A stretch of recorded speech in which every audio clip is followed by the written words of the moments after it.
Welcome to King 5. I'm Greg Copeland. This is The Week, a look at what made headlines in our region, along with your weekend forecast.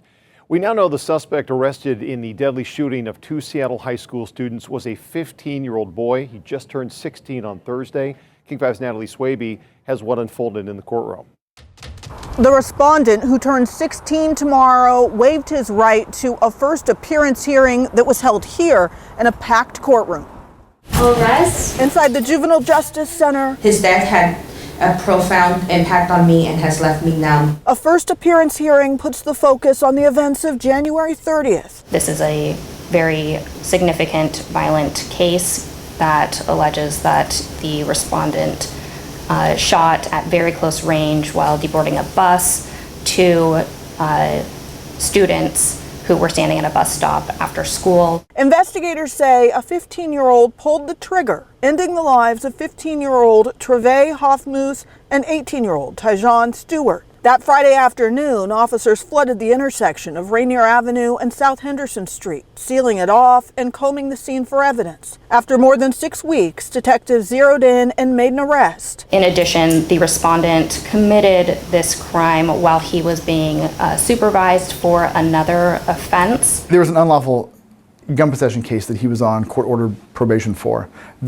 That's what prosecutors brought up today. That case that was filed through traditional prosecution last year, it was brought up at the first appearance hearing this afternoon to explain why prosecutors are asking for him to be held in secure detention. The judge agreed to the secure detention and to not naming the respondent, whose attorney spoke on his behalf. We don't want this name to be in because there is a very big issue regarding identity. An advocate for the victim's families also addressed the court. The individual responsible for this hideous crime should not, under no circumstance, be released. He has truly destroyed the lives of many, to include his own. The judge found probable cause for 2 counts of first-degree murder and 1 count of second-degree unlawful possession of a firearm. Prosecutors have not filed formal charges yet. They anticipate getting a case referral from police by Friday. In Seattle, Natalie Swaby, King 5 News. Well, this week, prosecutors in Skagit County filed second-degree murder charges in the death of a missing woman. 37-year-old Krista Hunt disappeared at the end of January after an outing with her boyfriend, Juan Delgado. Prosecutors say Delgado had a history of abuse and killed Hunt before dumping her body in the Skagit River. North Bureau Chief Eric Wilkinson spoke with her mother. On a rainy afternoon in Concrete, the darkness hangs over this community. It's hard. You know, and it's sad and it affects people because people do stop and recognize each other here. The most recognizable face here for the past 6 weeks has been that of Krista Hunt. She disappeared around January 25th. Her mother says Krista was last seen with a man believed to be her boyfriend. The couple is said to have gotten into his truck near the Lone Star restaurant. Moments later, Krista allegedly got out to walk away and has not been seen since. This is my best friend, my only daughter. Pamela Hunt says the boyfriend was abusive. In a previous interview, Hunt told King 5 he put her daughter in the hospital at least once. She did, in fact, have a broken leg. She said that he had boot stomped her leg and her chest. Last Thursday, Krista's remains were recovered from the Skagit River about a mile east of Concrete. Her body found, but the reason why she ended up there, still missing. I am so glad that there's going to be closure for Krista for a number of reasons. One for her family and one for the community, but also for her spirit. Eric Wilkinson reporting there. Dick's Drive-In is facing a class action lawsuit, and as King 5's Maddie White explains, a former employee of the family-owned company is claiming wage and break violations. The original Wallingford stand on Northeast 45th Street is where Dick's all began. Founded in 1954 by military veteran Dick Spady, who set out to answer the question, how can you make money at 19 cents? Could he run a successful business by charging just 19 cents a burger? It was a logical question. His drive-ins went on to become a Puget Sound staple, even during the pandemic when some staffing issues came to light. And $10 change, hold on. You know, we are short-staffed and it has been hard on the crew, but we are making it work as best as possible. But more people would be amazing to add to our team. But another woman they would eventually add to their team now claims staff were at times required to work more than 3 hours without a paid rest break and more than 5 hours without a meal break. Both are required under Washington law. A labor law professor says these violations are common. We see all the time restaurant workers who are on their feet for 6, 7, 8 solid hours without having a break for rest or for meals. The former employee also claims Dix failed to pay overtime and that she was denied sick leave. Her lawsuit was filed a month ago as a class action, meaning anyone who's worked at Dix in the last 3 years is entitled to join. One of the very first things that happens in that litigation is that the plaintiff says it's not just us. There's a large enough group that you, judge, should certify this as a class. Dix CEO Jasmine Donovan says the company can't comment on active litigation, but is reviewing the claims, adding, quote, "We value our employees and are committed to operating with integrity and in compliance with all applicable laws." Well, for more than half a century, it was an economic engine for a gritty blue-collar community. And then that engine shut down, taking hundreds of jobs with it. Many hoped Ferndale's aluminum smelter might reopen someday, but got word this week that the plant is now being dismantled.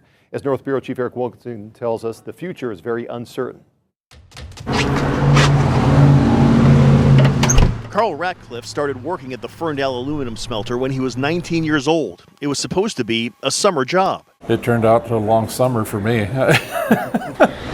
Carl spent 44 years at the smelter. It gave him and his wife a good life. It was a very good living wage job. Ended up, you could buy a few toys that you didn't need, but you have fun with them. Falling aluminum prices and rising upkeep costs at the aging smelter forced the facility's closure in 2020. Despite rallies and calls to President Trump to save the plant, it never reopened. 700 family wage jobs gone forever. And now comes word the place is being torn down. To hear that they're just tearing the place down that I spent 2/3 of my life at, it breaks your heart. Over the years, there have been a couple of opportunities to bring the old smelter property back to life. The latest, a Canadian company hoping to come here and make green hydrogen, but that is stalled since the Trump administration took over. We are closing the book on that chapter. Ferndale's mayor says the smelter was one of the main reasons his city has grown to be the solid middle-class community it is. With the loss of that heavy industry, it certainly does kind of make you pause and wonder, what's gonna fill its place. Right now, there is nothing to take its place. Zero tangible prospects. The community absorbing those 700 job losses and moving on. Kind of emphasizes the fact that Ferndale, like a lot of other blue-collar communities, kind of picks ourselves up, or we dust ourselves off, and we get to work figuring out what the next chapter is. It was truly a family out there. Carl Ratcliffe is one of the lucky ones, the last generation to retire from the last smelter west of the Mississippi. He hopes the lasts don't continue for the next generation. The opportunities are getting smaller and smaller and smaller. In Ferndale, Eric Wilkinson, King 5 News. When we come back, for a Pacific Northwest institution, the future of this family empire lies among its roots. First, though, meteorologist Adam Claiborne has a look at the weekend forecast right after this.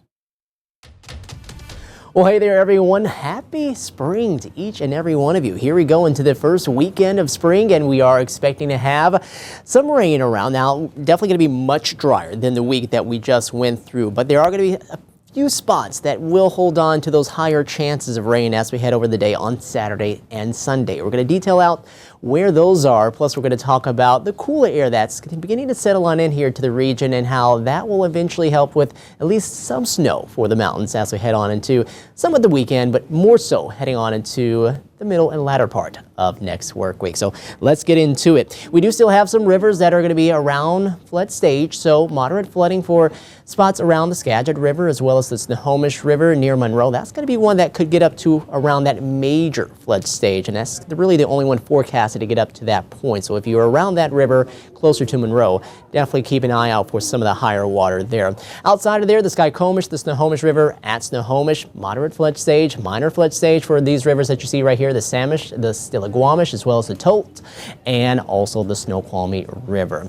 Overall, though, our forecast has been very, very wet, and look at the month of March. It has been just a copious amount of rain across the region. Some amounts exceeding their averages by about 3 to 3.5 inches, above by 3.7 inches there in Olympia, where you can see the amount so far for the month coming in at 7.3 inches. And when you look at where it should be for this year, well, since January 1st, we are sitting slightly below average there in Olympia, but pretty close to average, slightly above average as you get closer to SeaTac. And for Bellingham, also above normal by quite a bit too, 3.3 inches. So it's been a good water year, or it's been a good year so far as the water that we've seen, and really a water year as well. Since October, it's been kind of a lot of rain here across the area. We just need to lock a bit more up across the mountains. Rainfall here for the past 24 hours. You can see mainly that's from Friday. Higher spots out towards the south coast getting in closer to an inch to 1.25 inches. Now your forecast here for the weekend, lower 50s for Saturday and Sunday. Monday, we'll see some of those showers, but not until later on into the evening, and more so overnight Monday and into the day on Tuesday, when highs eventually start to drop again. They'll be more so around the lower 50s and upper 40s on Wednesday before starting to see those numbers coming up a little bit. And Thursday, first day of the Mariner season, looks like we are going to be seeing a few showers around. Might have the roof closed, but also might have an outside opportunity of seeing some of those opportunities of the roof being open. Now looking at radar, showers are now beginning to work their way off towards the east, and we're really drying out as this system is finding its way across the eastern side of the state and farther south across Oregon. For us, that means just generally some breaks in the clouds here and there, but a lot of clouds too that will be sticking around through the night and into the first part of the day for tomorrow. Now, once we go on into more the latter part of the morning and into the afternoon hours, this is when you start to see some of this coming together. That convergence zone activity right here, Snohomish County, King County, and maybe some of Pierce County, but I'm thinking this is going to be a key spot right there, including also the northern half of the Kitsap Peninsula. That kind of helps to reduce some of these patchy areas of mist or a light shower from here to there, some heavier pockets of rain even possible with this as we head on into that point, but that's going to hang around for more of Saturday afternoon. And then heading on into Saturday evening, you'll see that begin to fade away. Then we got this weaker disturbance that's going to push on through late into Saturday night and into early Sunday. That will be for before many of us do wake up, but you can see by the time we get closer to about 10 a.m., a few more clouds, maybe a sprinkle or two kind of out there. And then for parts of the North Cascades from about Stevens Pass northward, we could see a little snow that develops from that here as we head on into that point. And then Monday should be clearing on out. Should see a good amount of sunshine as we head on into that point. So as we look at precipitation totals from here on into the beginning of next work week, maybe about 1/10 to 2/10 of an inch. So much less rain again is going to be around. Convergence zone may change some of those numbers a bit, so take that with a grain of salt, but generally that is going to be the trend.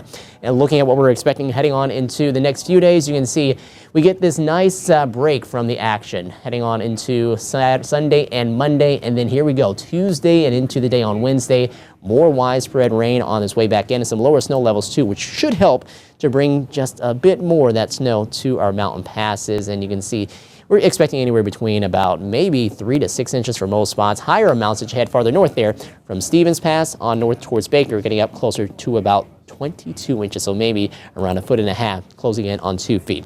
Your 7-day forecast will keep things pretty quiet as we head on into the next 3 days. Just keeping an eye out for a few of those showers and some sun breaks from time to time through the weekend and into the start of next work week before things do become a bit more active. And we'll see a few of those showers around, especially Tuesday and Wednesday. Better chances again on those days. Thursday, maybe not quite as much of that around. Okay, everyone, well, enjoy your first weekend of spring and welcome to spring.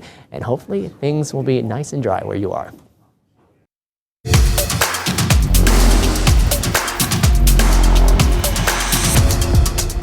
And welcome back to the week where there was a verdict in a high-profile case from Seattle's waterfront.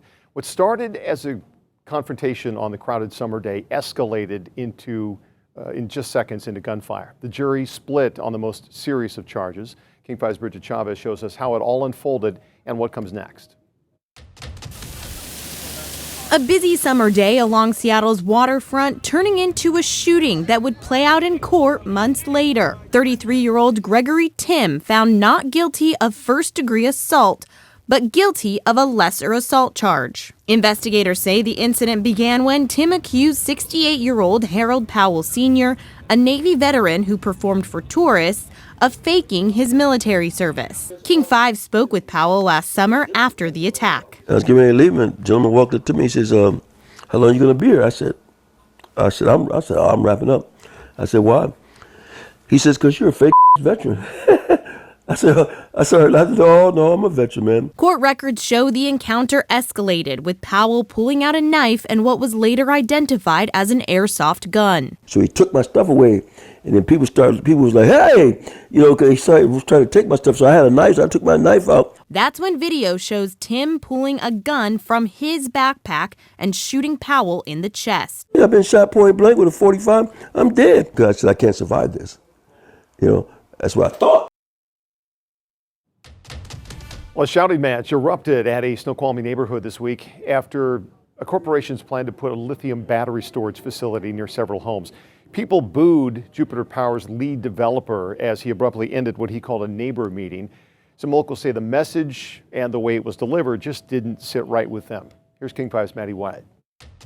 Neighbors tell me they understand the clean energy benefits of lithium batteries, like, for example, how they power electric vehicles, but also say they were, quote, mansplained by the developer of this project. We need to be listened to and have a structure to have our questions heard and answered respectfully, not in a sales pitch. Snoqualmie neighbors took the floor during Jupiter Power's meeting. The developer stood on a chair, trying to take back control. These may be the safest, best batteries ever on the earth. It doesn't Just matter. show some The empathy and question listen here, first. the question we have is, in what way are the benefits to this community so exorbitant and amazing that they outweigh the level of risk? The batteries in the middle of a suburban development is preposterous. It's patently absurd. This is rude. She's sharing it. No, you don't. You're speaking over instead of even showing empathy. What type of business person? I am a business. Show some empathy and don't just stand on a chair like you're a bigger man. Actually listen to the questions. Step down and don't be a dick. Step down. I'm a part of our public community. Are you? Are you a part of it? Thank you for coming. And this meeting is yours. Oh, good job.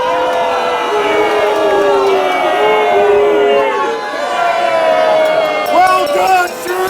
Well done. We understand that there have been some concerns. Jupiter Power wants to put a storage facility for lithium-ion batteries in Snoqualmie Ridge, in a 45-acre plot of land right behind Fisher Creek Park. That's near homes and within a mile of an elementary school. Neighbors are fighting back. Huge turnout today. I don't think anybody is opposed to clean energy. They just don't want it in their backyard.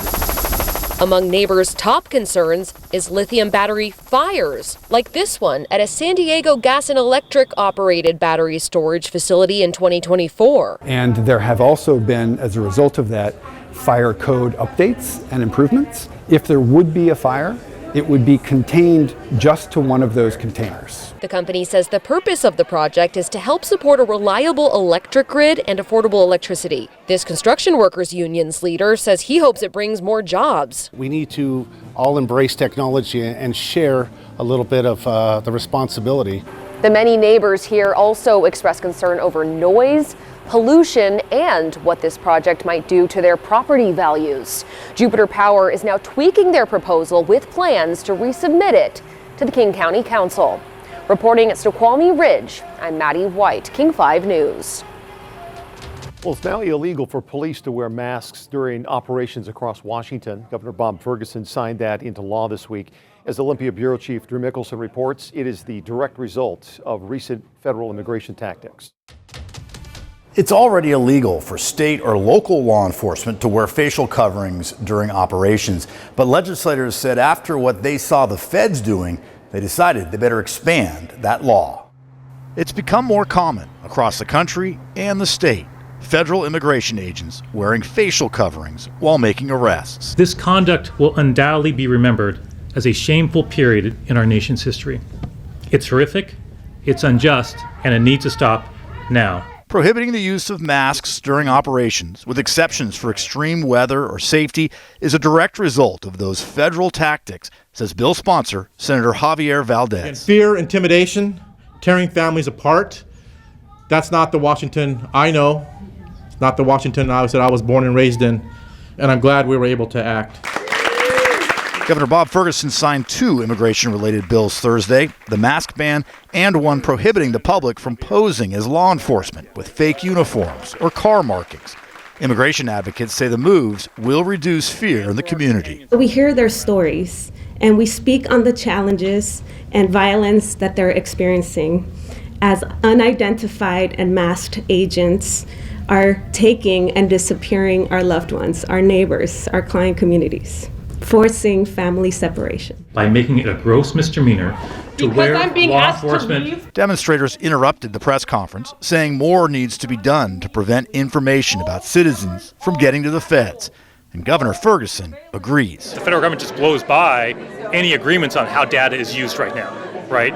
So if we give information to a certain legitimate agency, even though they will sign documents saying we're not going to share with anybody else, they still do it anyway, including ICE. So we're in a world where they don't follow agreements.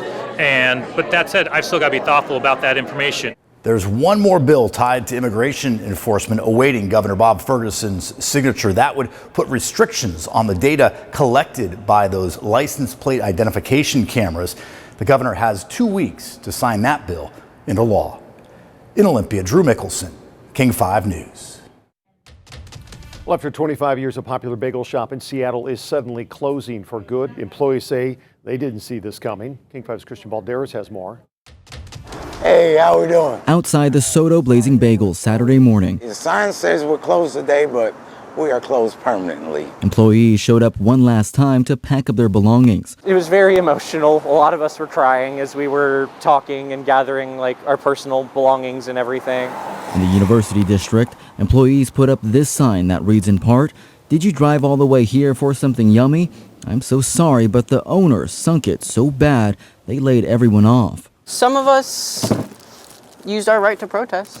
In an email to staff Thursday, the owners told employees they're closing due to bankruptcy, writing in part, "Please know we tried our best to avoid closing, but in the end there was no alternative." By the time I got home, I had my meal, was going to eat, and read the email, and lost my appetite. The business did not answer questions, but in a statement said in part, the company planned to expand its operations across the Pacific Northwest. Employees say new kitchen equipment was installed and employees were recently hired. One person had been working for just 2 days before the news struck. If they knew that things weren't going well, they should have said something so people could start looking for jobs. Last year, the owner's daughter took over the business. The menu got cut in half and the wholesale department closed right before Christmas. It's very, very devastating, very hurtful. At this Soto location, about 9 full-time employees are now on the painstaking hunt for a new job. But for today, many say the hardest part has been saying goodbye. Seeing all of my coworkers and knowing that I'm not going to get to just work with them anymore is a little crushing because I really loved this job. Meanwhile, Uwajimaya is expanding in a big way across western Washington with 2 new stores planned in Tacoma and Issaquah. As Evening St. Brian reports, the Tacoma location marks a return to the company's roots nearly a century after it first opened.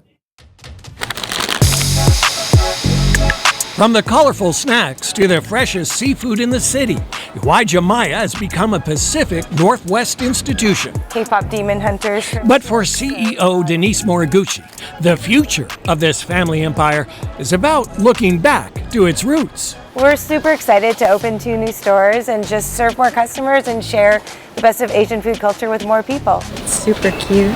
They're preparing 2 new locations for 2027, one in Issaquah and a highly anticipated return to Tacoma. And while many see it as a Seattle brand, the story actually began in the South Sound in 1928, before the forced relocation of Japanese Americans during World War II. Returning to Tacoma has been bittersweet. It's where we started, and the fact that we're going back there, it's just a nice story. It's like coming home. That home is getting bigger because the appetite for Asian culture is exploding, driven by a new generation. I think it's really the younger generation getting excited about like anime, K-pop demon hunters, all the fun things that are coming out of Asia. And you can't talk about food here without talking about Uwajimaiya's iconic snack section. I can't stop eating these things. That's a problem. Roomy. A century of history, heading back to where it all began. And thanks for your time. We hope you enjoyed a look at the biggest stories of the week.